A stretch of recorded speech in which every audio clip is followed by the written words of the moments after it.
Hello, I am Erling, and this is the final version of my backend testing for Outflux.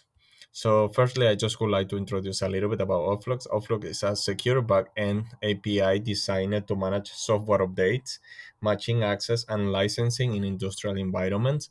As a part of this project, I'm being as a secondary role as well as a QA automation engineer.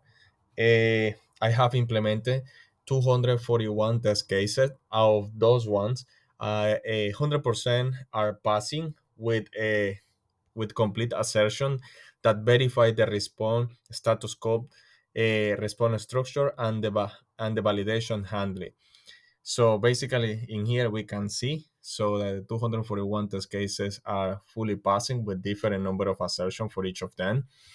And in this screencast, I am going to focus on the security testing that I have implemented. So, firstly, I'm just gonna go through the authorization and authentication section. So, Outlook supports two roles: admin and engineers, uh, each with their own logic. So, the admin assign engineers and generate tokens that is like the credentials for the engineers, and then the engineer have access to the main platform to do updates or check the status of each machine, in this case for the paper mills that we are focused on.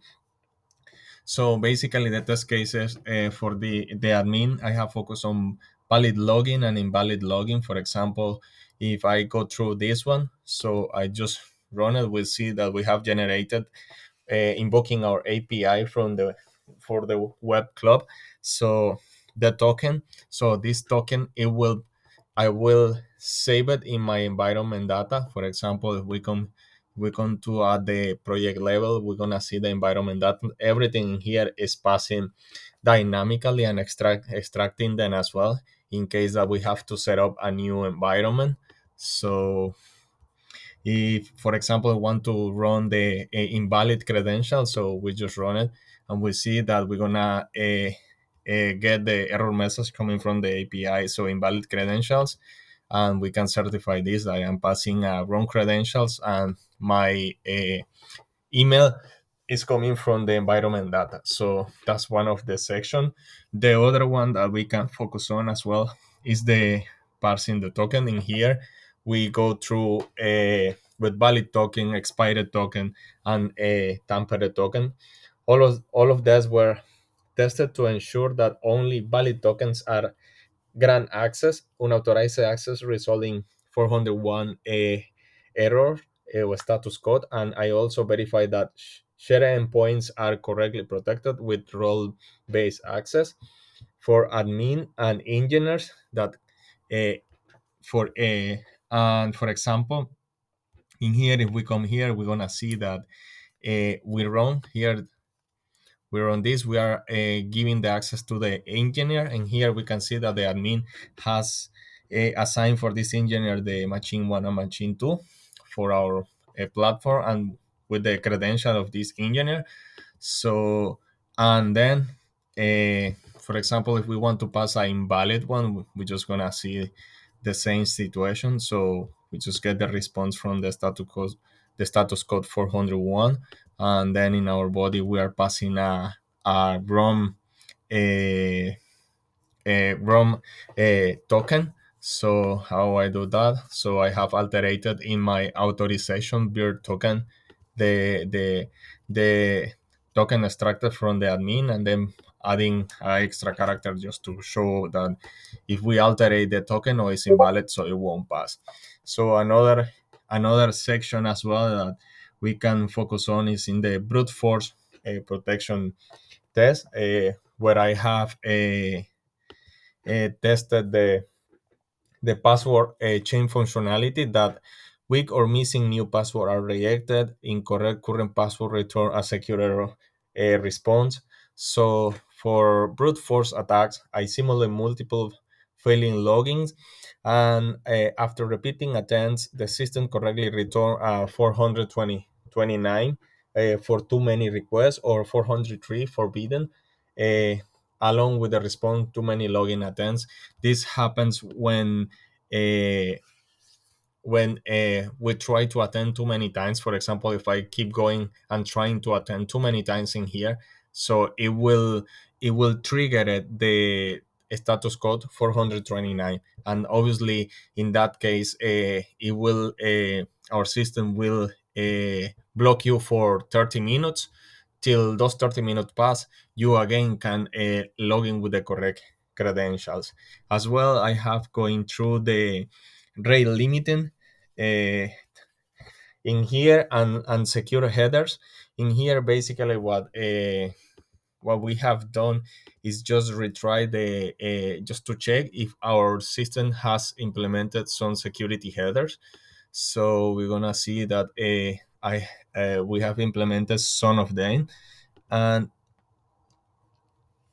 based on that, we get from the server the content type, the retry type, and the s- and the server status.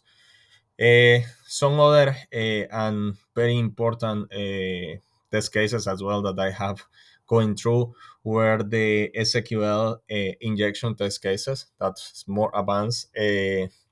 In the from the general testing for the APIs.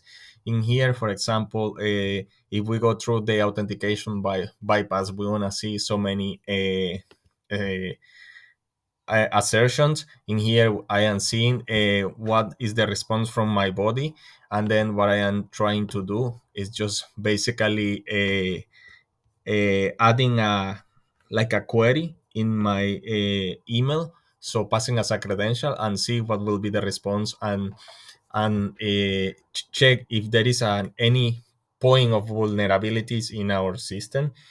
So as well, I have implemented many of them uh, with different kind of query, so and so on. uh, and in general as well, I just would like to say that I implement more advanced test cases.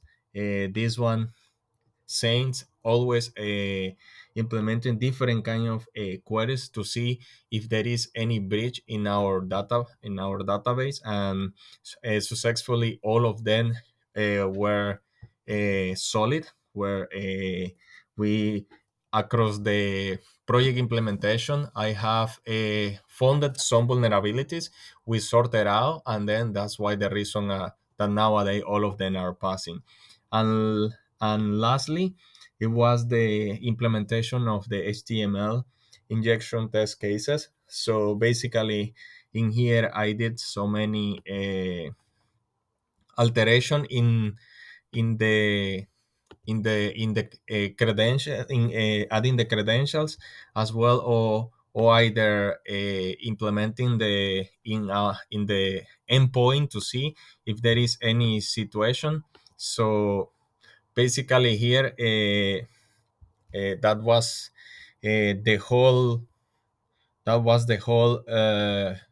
journey for the back end testing. So basically, we cover in overall logging and role based access, password change, and brute force prevention, token validation, uh, unexpired token, machine access control, notification group features, secure machine registration, SQL and HTML injection. And in general, uh, all tests are automated in Postman. As we can see, I have used Postman with a different security assertion implemented, structure, and performance. And to conclude this, Offlock is not just a functional backend, it's a secure, robust system designed to prevent unauthorized access and resist common web vulnerabilities. Thank you for watching my final backend testing demo.